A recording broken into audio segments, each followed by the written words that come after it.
जी, तो इस वीडियो में हम जो है रिमेनिंग 10 क्वेश्चन सॉल्व करेंगे। ये सॉल्व करने से पहले मैं आपको बता दूं कि क्वेश्चन नंबर जो हमने 42 किया था लास्ट वीडियो में, उसमें लास्ट में जो है वो मैंने 128 मल्टीप्लाई बाय 2 को 156 लिख दिया था, तो उसको आप थोड़ा सा करेक्शन कर दीजिएगा। वो 256 होगा, वो एक कैलकुलेशन एरर था मेरी तरफ से। अब आते हैं क्वेश्चन नंबर 51 पे। क्वेश्चन नंबर 51 में क्या कह रहा है? A hockey team von 6 games and lost 8। ठीक है, तो एक हॉकी टीम है जिसने 6 गेमें जीती हैं और 8 जो हैं वो हारी हैं। ठीक है, तो अब अगर हम ये देखें कि टोटल उसने प्ले कितनी की हैं गेम्स, तो टोटल जो गेम्स होंगी हॉकी टीम की वो होंगी 6 + 8, तो जो कि हो जाता है 14। ठीक है, अब हमें क्या कह रहा है? The ratio of win to the number of games. अब ratio of win to the number of game हमें लिखना है, ratio win to the total number of games, जितनी उसने गेम्स खेली हैं। ठीक है, तो विन कितनी की हैं? 6 रेशो, और टोटल नंबर उसने गेम कितनी खेली हैं? 14। जब इन दोनों को हम रिड्यूस करेंगे तो ये हमारे पास क्या हो जाएगा? 2 की टेबल से 2 3 ज़ा 6 रेशो 2 7 ज़ा 14, सेम 2 की टेबल से दोनों को। अब आंसर हमारे पास जो है वो आ गया 3:7, जबकि आपके पास चारों ऑप्शन में से ऐसा कोई भी ऑप्शन नहीं था जिसमें लिखा हुआ हो 3:7। ठीक है, तो एक ऐसा ऑप्शन था जिसमें 7:3 था। ठीक है, तो कुछ बच्चे एरर समझ के इसको करेक्ट करके आए हैं, तो हो सकता है अब लास्ट में क्या हो, लेकिन उसका इंतज़ामिया जो है टेस्ट लेने वाली क्या कहते हैं वो इस एरर को, लेकिन उसका एक्यूरेट आंसर है 3:7। अब आते हैं क्वेश्चन नंबर 52 पे। 3 angles in a triangle are the ratio of. अब उन 3 एंगल्स की ट्राइंगल्स का रेशो क्या है? 1:2:3। Then the measure of middle angle. ठीक है, अब ये जो मिडिल वाली एंगल है इसकी हमें मेजरमेंट बतानी है। ठीक है, और उसका रेशो क्या है? 2। तो पहले तो देख लेते हैं कि इन तीनों का रेशो क्या है। 1:2:3। ठीक है, और हमें मिडिल वन की वैल्यू चाहिए एंगल की। ठीक है, तो हम पहले तो इन सब रेशोज़ को ऐड कर देते हैं, तो 1 + 2 + 3 जो हमारे पास टोटल रेशो हो जाएगा, टोटल रेशो। ठीक है, वो हमारे पास क्या हो जाएगा? 3 + 2 5, 5 + 1 6। ठीक है, और मिडिल वाली जो एंगल और का ए रेशो क्या है? 2, तो हम इसको ऐसे लिख सकते हैं 2/6 फ्रैक्शन में। ठीक है, क्योंकि हमें 6 में से 2 फाइंड करना है। मल्टीप्लाई बाय, अब ट्राइंगल की तो हमें मेजरमेंट नहीं पता, लेकिन एंगल है तो हमें पता है कि कोई सा भी ट्राइंगल हो, उनके तीनों एंगल्स का जो सम होता है वो 180 डिग्री होता है। तो इसको मल्टीप्लाई बाय 180 करेंगे तो 6 1 ज़ा 6, 6 3 ज़ा 18, और ये 0। 30 मल्टीप्लाई बाय 2 क्या हो जाएगा? 60। तो आपका जो करेक्ट ऑप्शन होगा वो 60 डिग्री होगा। अब आते हैं क्वेश्चन नंबर 53 पे। क्वेश्चन नंबर 53 में क्या कह रहा है? Jamal can type 20 page document. एक डॉक्यूमेंट में जिसमें 20 पेज हैं और वो किसने में 40 मिनट्स में टाइप करता है। ठीक है, और सईद जो है वही डॉक्यूमेंट जो है 30 मिनट्स में टाइप करता है, और जाहिद जो है सेम वही डॉक्यूमेंट 24 मिनट्स में टाइप करता है। Working together the time will take them to type the same document. यहाँ पे द है। ठीक है, सेम डॉक्यूमेंट जो है वो टाइप करने में, अगर तीनों एक साथ टाइप करना स्टार्ट कर दें तो कितने टाइम में वो डॉक्यूमेंट कंप्लीट कर देंगे? जबकि एक 40 मिनट्स में कर रहा है, एक 30 मिनट्स में कर रहा है, और एक जो है 24 मिनट्स में कर रहा है। अब इस क्वेश्चन को सॉल्व करने के लिए सबसे पहले हमें ये देखना होगा कि इन तीनों का टाइपिंग रेट क्या है, कितनी स्पीड से ये तीनों जो है ना कोई डॉक्यूमेंट जो है टाइप कर रहे हैं। तो सबसे पहले हमें जमाल का रेट देखना होगा। ठीक है, तो जमाल के लिए मैं जे यूज़ कर रहा हूँ, जे मतलब जमाल। ठीक है,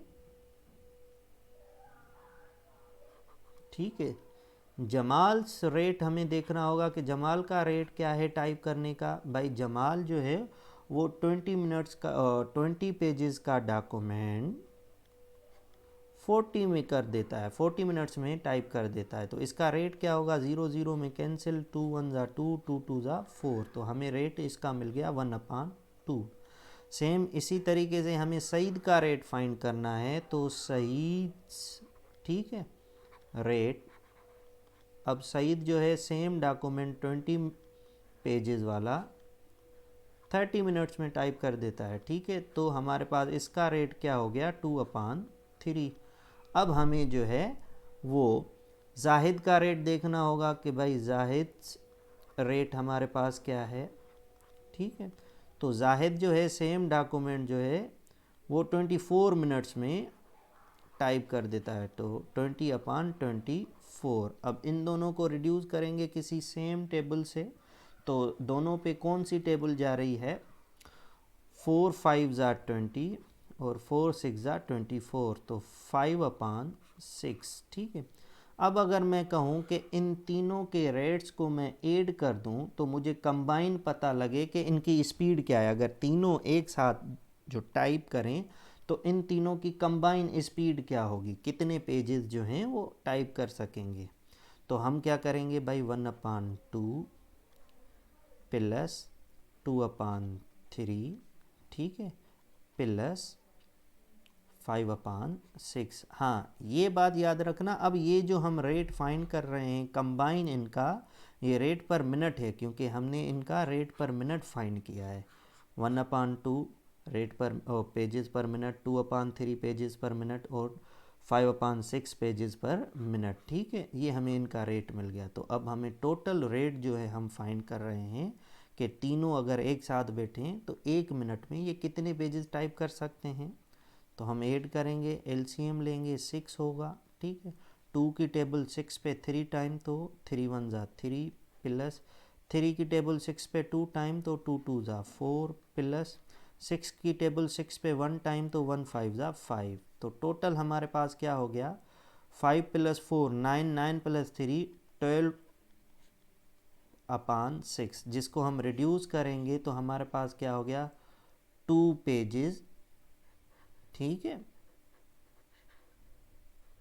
पर मिनट।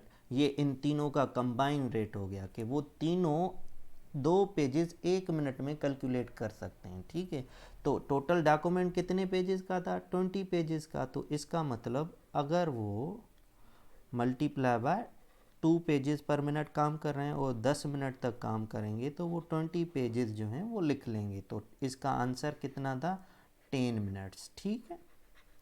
तो 1 मिनट में अगर वो 2 पेज लिख रहे हैं तो 20 पेज कितने में लिखेंगे, 10 मिनट में। इसको सॉल्व करने का एक ये तरीका है कि सबका रेट अलग फाइंड करें, और एक जो है तरीका वो आप 6 क्लास की ऑक्सफोर्ड सीरीज़ की मैथमेटिक्स की बुक में जाएंगे तो लिखा हुआ है। ऐसा अक्सर क्वेश्चन आता है एलसीएम वगैरह में, उसमें क्वेश्चन कुछ ऐसे टाइप का भी होते हैं, रेट ऐसे भी होता है या ऐसे भी होता है कि एक पाइपलाइन जो है टंकी है, एक 5 मिनट में भर देती है, दूसरी 7 मिनट में, तीसरी 10 मिनट में, और उस पाइप टंकी को एक कहीं पे एक छोटा सा हॉल है जहाँ से पानी निकल रहा है जो कि 20 मिनट में खाली हो जाएगी, तो बताओ कितना टाइम लगेगा फिल होने में।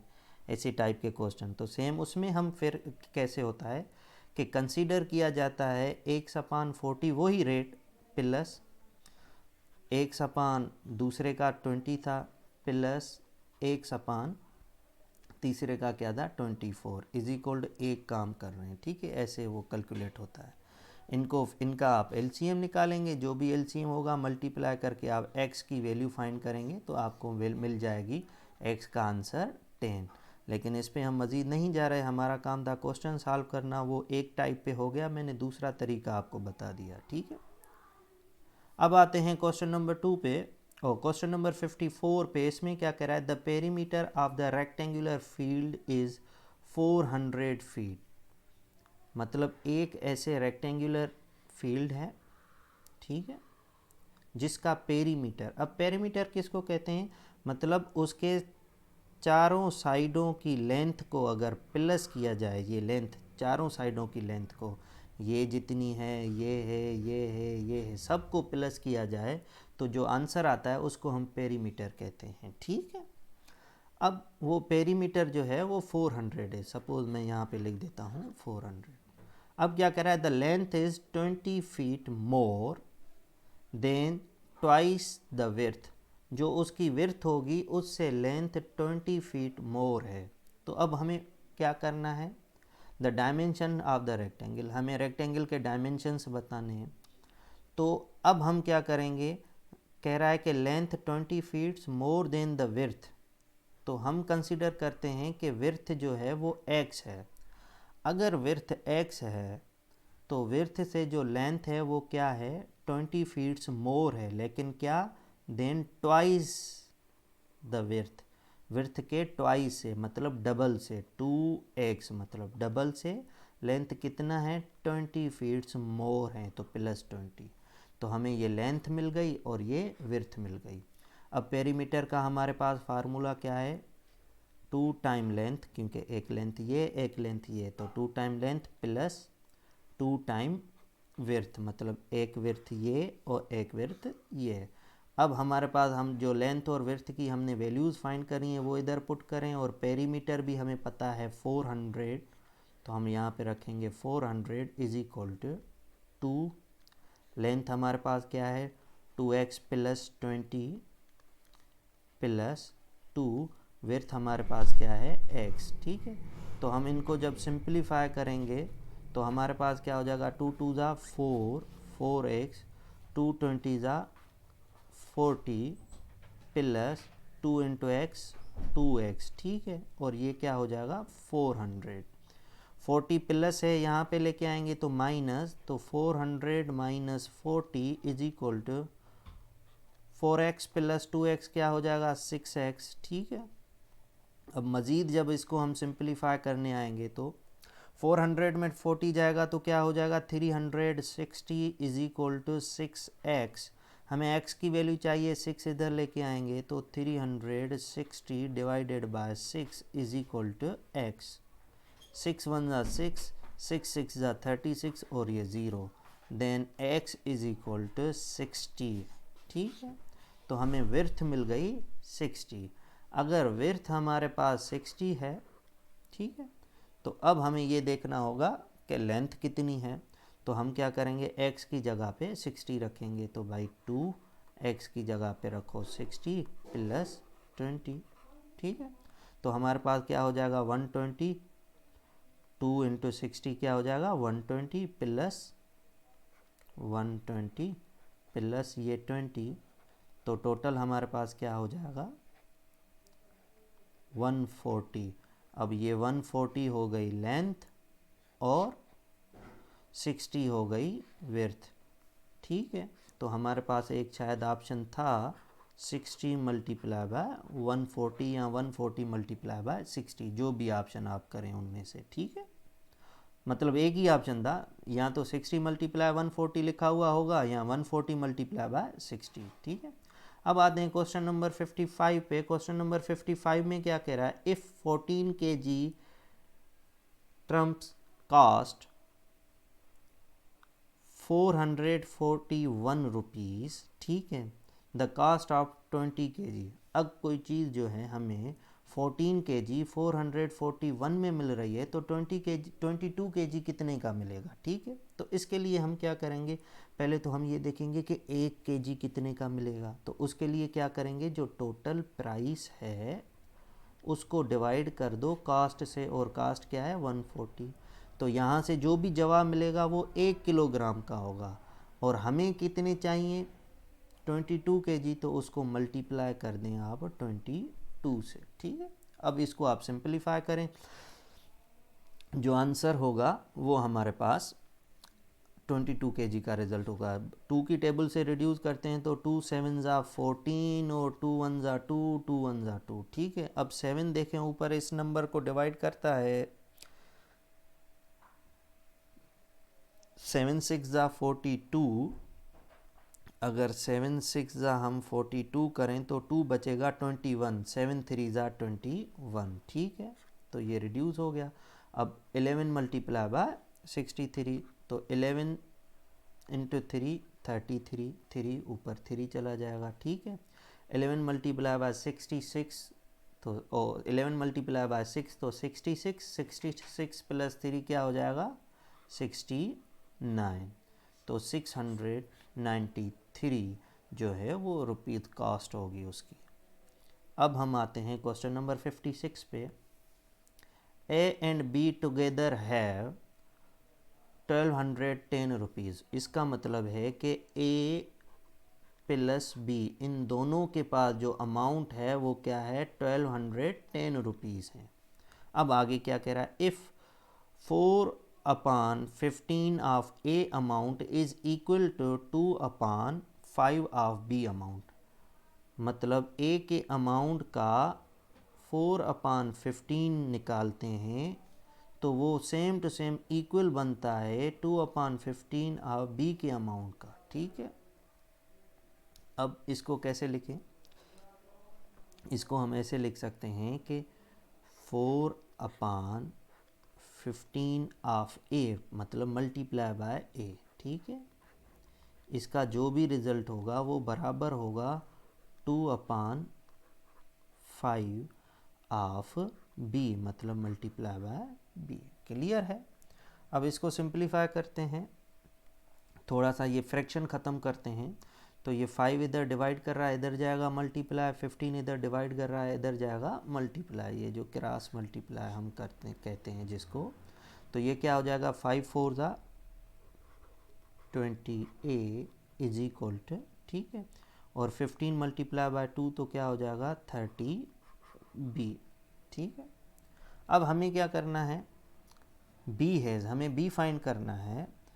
तो हम क्या कहते हैं, इस a को a के बराबर करते हैं इसको। ये 20 इधर आएगा तो क्या करेगा डिवाइड करेगा, तो मतलब a इज इक्वल टू हमारे पास क्या हो जाएगा 30b/20। अब ये a की जो भी वैल्यू है, सपोज इसको हमने इक्वेशन 1 कहा है, तो इस इक्वेशन 1 में आके पुट करो तो a ख़त्म हो जाएगा, सब b बच जाएगा और हमें b फाइंड मिल जाएगा वहाँ से। चलो पुट करते हैं इक्वेशन नंबर 1 में a की जगह पे ये पुट कर देते हैं भाई 30/20b, ठीक है, plus b is equal to 1210। पहले इन दोनों को प्लस करेंगे, ठीक है, तो प्लस करेंगे तो हमारे पास क्या हो जाएगा 20, ठीक है। एलसीएम ये तो सेम रहेगा 30b प्लस यहाँ पे कुछ भी नहीं है तो 1 मल्टीप्लाई बाय की टेबल 20 पे 20 टाइम तो 20 मल्टीप्लाई बाय b, तो ये हो जाएगा 20b इज इक्वल टू 1210, ठीक है। तो ये हमारे पास क्या हो जाएगा 30 plus 20 50b is equal to ये 20 इधर डिवाइड कर रहा है इधर लेके आएंगे तो क्या करेगा मल्टीप्लाई करेगा, तो 1210 मल्टीप्लाई बाय 20, ठीक है। तो इसको थोड़ा सा सिंप्लीफाई करते हैं और तो हमारे पास रिज़ल्ट क्या आएगा, पहले तो मैं डायरेक्ट कर देता हूँ 00, 2 1 ज़ा 2, 2 2 ज़ा 4, 2 1 ज़ा 2, 2000 ओ सॉरी 24,000, ठीक है। और ये किसके बराबर हो जाएगा 50b के, ठीक है।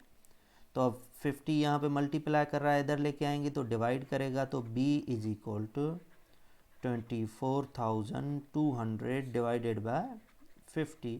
अब इनको रिड्यूस करते हैं हम, रिड्यूस करने के लिए 0 0 में कैंसिल आउट। अब 5 की टेबल 5 1 ज़ा 5, 5 की टेबल 20 पे 5 4 ज़ा 20, तो यहाँ से 4 बचेगा इधर आ जाएगा क्या हो जाएगा 42, 5 8 ज़ा 40, तो 2 बचेगा 2 यहाँ पे आ जाएगा 20, 5 4 ज़ा 20, ठीक है। तो भाई बी है अमाउंट कितना 484 रुपीज़, ठीक है। अब हम आ जाते हैं क्वेश्चन नंबर 57 पे। देखें क्वेश्चन नंबर 57 में क्या कह रहा है, question number 57 the sum of three integers is 72, the smallest number, हमें स्मॉलेस्ट नंबर चाहिए। अब कंजिक्यूटिव नंबर्स का मतलब क्या होता है, थ्री कंजिक्यूटिव इंटीजर्स, ठीक है। कंजिक्यूटिव का मतलब होता है कि जो लगातार एक के बाद एक नंबर आते हैं, जैसे वन, वन के बाद आता है टू, टू के बाद आता है थ्री, तो हम क्या कहेंगे, ये कंजिक्यूटिव नंबर्स हैं, ठीक है। अब यहाँ पे हमें इंटीजर का कहा गया है, तो इस पे थोड़ा सा ध्यान देंगे हम। अब हमें क्या कह रहा है कि तीन कंजिक्यूटिव नंबर्स हैं, तो हम कह रहे हैं कि सपोज़ एक नंबर एक्स है, ठीक है, तो उससे जो बड़ा वाला नंबर होगा वो क्या होगा, उसमें प्लस वन कर देते हैं, एक्स प्लस वन। चलो हम कह रहे हैं एक उससे छोटा नंबर भी है, तो उसको हम क्या कहते हैं, एक्स माइनस वन। अब ये तीन नंबर हो गए, एक हो गया एक्स, एक हो गया एक्स प्लस वन, और एक हो गया एक्स माइनस वन, और तीन कंजिक्यूटिव ही होंगे। सपोज़ हम मान लेते हैं कि एक्स हमारे पास थ्री है, तो ये x प्लस वन क्या हो जाएगा, फोर, और x माइनस वन क्या हो जाएगा, टू, तो टू थ्री फोर कंजिक्यूटिव हो गए। अब हमें क्या कह रहा है, इन तीनों कंजिक्यूटिव नंबर्स को जब हम ऐड करते हैं, मतलब प्लस करते हैं, तो हमारे पास जो आंसर आता है वो 72 आता है, ठीक है। अब हमें लास्ट वन, ये x माइनस वन वाला नंबर बताना है, स्मॉलेस्ट यही होगा, सबसे छोटा। चलो इसको सिंप्लीफाई करते हैं, तो पहले तो ये माइनस का वन और ये प्लस का वन कैंसिल आउट हो गए, ठीक है। एक्स प्लस एक्स, तो इसको मैं लिख सकता हूँ 3x इज इक्वल टू 72, ठीक है। अब थ्री यहाँ पे आएगा तो क्या करेगा, divide, then x is equal to 72 upon three. Table पढ़ते हैं तो हमारे पास क्या हो जाएगा, थ्री वन ज़ा थ्री, थ्री टू ज़ा सिक्स, तो वन इधर आ जाएगा 12, थ्री फोर ज़ा 12, ठीक है। तो अब ये x इज इक्वल टू 24 हो गया, लेकिन क्या ये हमारा आंसर है, नहीं, हमें कहा गया है स्मॉलेस्ट नंबर, तो x तो ये हो गया मिडिल वन, ठीक है, 24, तो स्मॉलेस्ट वन के लिए हम क्या करेंगे, x माइनस वन, मतलब 24 माइनस वन, तो ये हमारा जो स्मॉलेस्ट नंबर होगा वो होगा 23, तो इसका जो 23 वाला ऑप्शन था वो सही था। अब आते हैं क्वेश्चन नंबर 58 पे, कह रहा है in a jar 1/2 of the marbles are red, 1/2 जो हैं वो क्या हैं, रेड मार्बल्स हैं, 1/4 आर वाइट, 1/4 वाइट हैं, एक मिनट, हाँ सॉरी, 1/4 वाइट हैं और 1/5 ब्लू हैं, ठीक है। अब हमें क्या कह रहा है, the fraction of the marble that are not red, जो ना रेड हैं, वाइट एंड ब्लू, हमें रेड ब्लू और वाइट तो बताए गए हैं, लेकिन हमें कहा गया है कि वो फ्रैक्शन बताओ कि इन तीनों में से कोई भी मार्बल नहीं। तो सबसे पहले तो हम कहेंगे चलो ये देख लेते हैं कि इन तीनों को मिला के क्या फ्रैक्शन बनता है, कि ये टोटल कितने मार्बल्स हैं, ठीक है।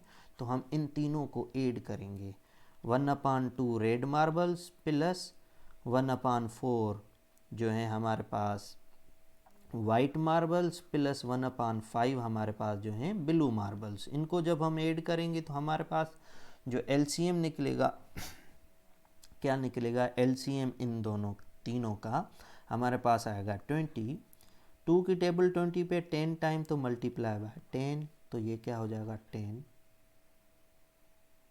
प्लस, ठीक है, 1 मिनट, आई थिंक मुझे क्वेश्चन को मैं दोबारा देख लेता हूँ, कोई मिस्टेक तो नहीं है इस क्वेश्चन में, लेट मी रीचेक, 1/2 1/4 1/, ठीक है, सही है क्वेश्चन, ठीक है। तो अब 2 की टेबल 20 पे 10 टाइम, ठीक है, 4 की टेबल 20 पे कितने टाइम, 5 टाइम, तो इधर हम लिखेंगे 5 प्लस 5 की टेबल 20 पे कितने टाइम जाएगी, 4 टाइम, तो 5 को हम मल्टीप्लाई करेंगे 4 से, और इसको मल्टीप्लाई किया था 5 से 4, तो ये टोटल कितना हो जाएगा, 10 प्लस 5 15, 15 प्लस 4 19/20। अब कुछ बच्चे क्या करते हैं, जल्दी से 19/20 को टिक कर देते हैं, लेकिन ये तो वो हैं जो मार्बल पड़े हुए हैं उस जार में, लेकिन हमसे क्या कहा गया है कि not in jar. Date are not red, white and blue, जो कि ना रेड हो ना वाइट हो ना ब्लू हो। ये तो वो हैं, ये रेड वाइट ब्लू मिला के तीनों हैं। तो अगर 19/20 ये तीनों मार्बल्स हैं तो रिमेनिंग क्या होगा? टोटल मार्बल तो हमें पता लग गया 20 है। अगर 19 ये हैं तो बाकी कितने बचेंगे? 1। तो 1/20 जो है वो करेक्ट आंसर था इसका। अब आते हैं क्वेश्चन नंबर 51 पे। At a super market store everything is sold for 20% less than the price marked. इसका मतलब ये है कि किसी सुपर मार्केट वाले ने 20% जो है डिस्काउंट लगाया। अब जिस भी चीज़ पे जो भी प्राइस लिखी थी उससे वो 20% कम में बेच रहा था। ठीक है। If store owner buys radios for ₹80, अगर वो स्टोर का ऑनर जो है उसकी कास्ट प्राइस है एक रेडियो ख़रीदने की, वो क्या है? ₹80 है। ठीक है। अब क्या कह रहा है? The price should he mark them.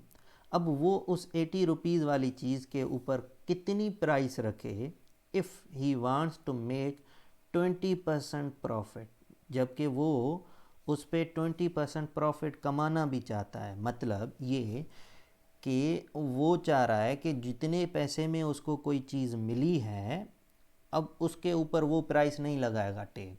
ठीक है। वो कह रहा है कि मैं इसके ऊपर ऐसा टैग लगाऊं, प्राइस इसकी कास्ट प्राइस रखूं कि जब मैं ये बेचूं तो बेचने वाले को मैं ये बताऊं कि तुम्हें मैंने 20% कम किया है जबकि मुझे 20% मुनाफा भी हो। ठीक है। तो मतलब ये क्या हो रहा है कि मतलब 20 + 20 40% इंक्रीज़ हो रहा है। लेकिन यहाँ पे एक गलती कर देते हैं बच्चे, डायरेक्ट 20 + 20 40% इसका निकाल के इसमें ऐड कर देते हैं, जबकि ये गलत हो जाएगा। पहले तो हमें ये देखना है कि 20% इसका क्या होगा, मतलब उसकी कास्ट प्राइस वो क्या लिखे, टैग क्या लिखे। ठीक है। ओ सॉरी, कितने में उसको बेचनी है। पहले तो हमें ये देखना होगा कि अगर इस पे वो 20% ले दे तो हम क्या करेंगे? 20% ऑफ 80। ठीक है। तो ये हम जब कैलकुलेट करेंगे तो 20/100 मल्टीप्लाई बाय 80। ये 0 0 में कैंसिल, ये 0 0 में कैंसिल, 2 8 जा 16। तो 20% जो है 80 का 60 हो गया। तो हम क्या करेंगे? 80 + 16 = 96। ठीक है। अब वो जो बेचेगा वो इतने में बेचेगा। ठीक है। अब अगर वो 96 में बेचेगा, जब 96 में बेचेगा तो उसको 20% मुनाफा होगा जो कि ₹16 है। ठीक है। अब वो बेचेगा 96 में, लेकिन ये उस चीज़ के ऊपर टैग क्या लगाए कि ये कितने की है, क्योंकि उसको ये भी दिखाना है सामने ख़रीदने वाले को कि मैं तुम्हें